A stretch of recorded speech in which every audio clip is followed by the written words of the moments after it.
नमस्कार। शहबाज अहमद खान। शहबाज अहमद खान जी, पहले तो मैं आपको बधाई देता हूँ, बहुत अच्छा कमेंट किया आपने। आप लिखते हैं, sir it is a very good and informative video, highly motivational and inspiring. Sir please make a detailed video for engineers who want to be a government contractor. It will be very helpful for new engineers. Thank you very much.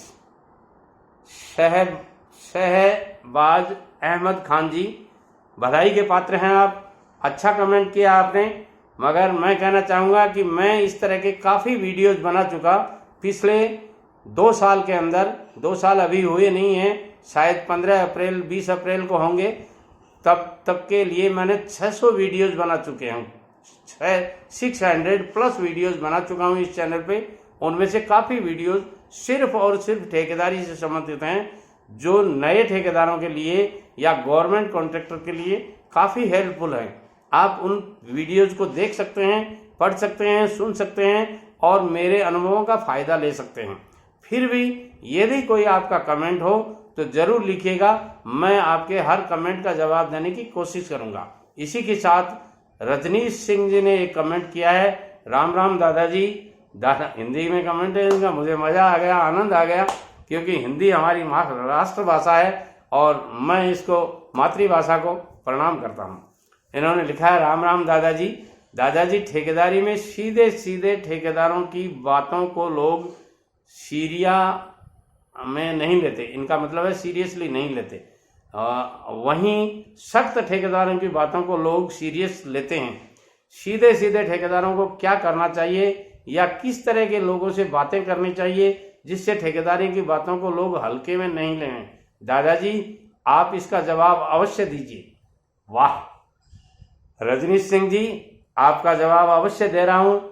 आपने लिखा है कि सीधे साधे ठेकेदारों की बात को कोई भी सीरियस नहीं लेता।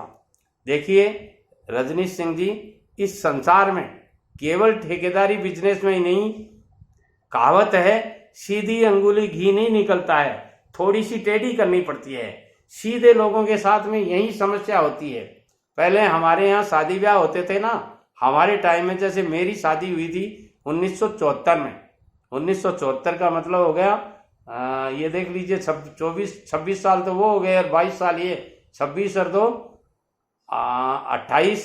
28 और 48 साल हो गए मेरी शादी को। उस समय जब शादी में मांडा रोपा जाता था, हमारे राजस्थान में मांडा बोलते हैं उसको, मांडा रोपा जाता था तो खेत में एक आदमी को भेजा जाता था मांडे की लकड़ी काटने के लिए। और मांडे की लकड़ी काटने के लिए जिस आदमी को भेजा जाता था उसको 2-3 हिदायतें दे के भेजा जाता था। उसको एक कुल्हाड़ी दी जाती थी और कहा जाता था कि खेजड़ी का पेड़ पहले एक ऊंचे टीले पे खड़ा होना और टीले पर खड़ा होकर के देखना, पूरे खेत को वॉच करना कि इसमें कोई 10 फीट ऊंचाई तक का कोई खेजड़ी का पेड़ हो, दुबला पतला, मगर सीधा होना चाहिए। यदि सीधा नहीं हो तो उसको मत काट के लाना, यदि सीधा हो तो ही काट के लाना। मैं कई बार इस बारे में मेरे दिमाग में आता है, उस खेजड़ी के पेड़ को क्यों काटा गया? सिर्फ इसलिए काटा गया कि वो सीधा ज्यादा था, एकदम सीधा होता है, उस खेजड़ी के पेड़ को काटा जाता है और उसका मांडा बनाया जाता था। यही बात यहाँ लागू होती है।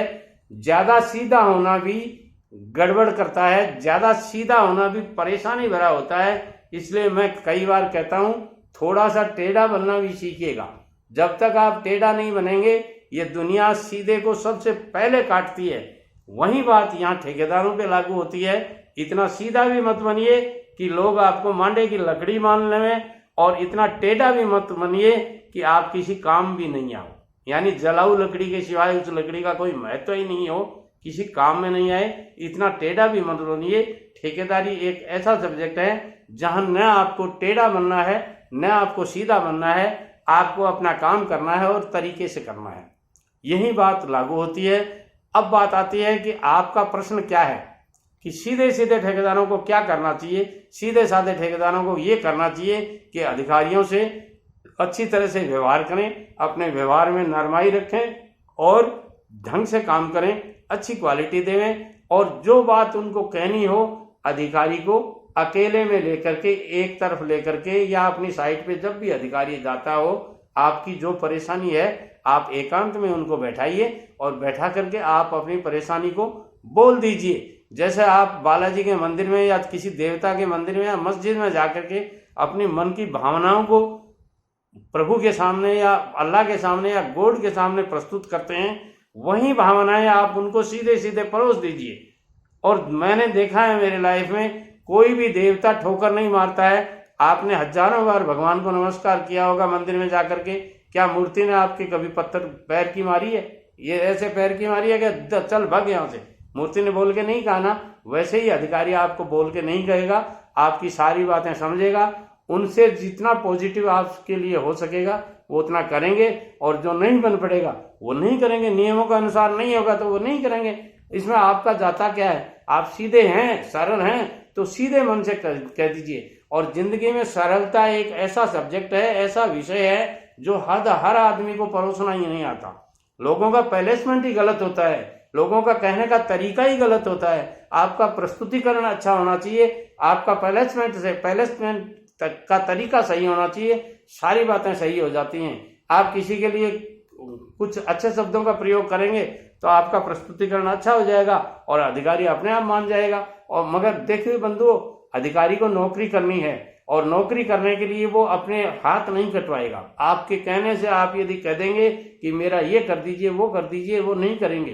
क्यों नहीं करेंगे? कि वो नियमों के अनुसार बंधे हुए हैं, नियमों के अनुसार काम करना होता है। सरकारी नियम कानून कायदों को मानना पड़ता है और सरकारी नियम कानूनों की रक्षा करने के लिए ही उनको डेप्यूट किया गया है। इस बात को ठेकेदार लोग भूल जाते हैं। कुछ ठेकेदार ये भूल जाते हैं कि अफसर आपकी हेल्प कर देगा, नहीं करेगा वो। यदि आपका काम गलत है वो आपकी हेल्प कतई नहीं कर पाएंगे, क्योंकि उनको सरकारी कानून कायदों को, नियमों की पालना करने के लिए लगाया गया है। तो फिर आपकी गलत रिकमेंड को वो कैसे मान लेंगे?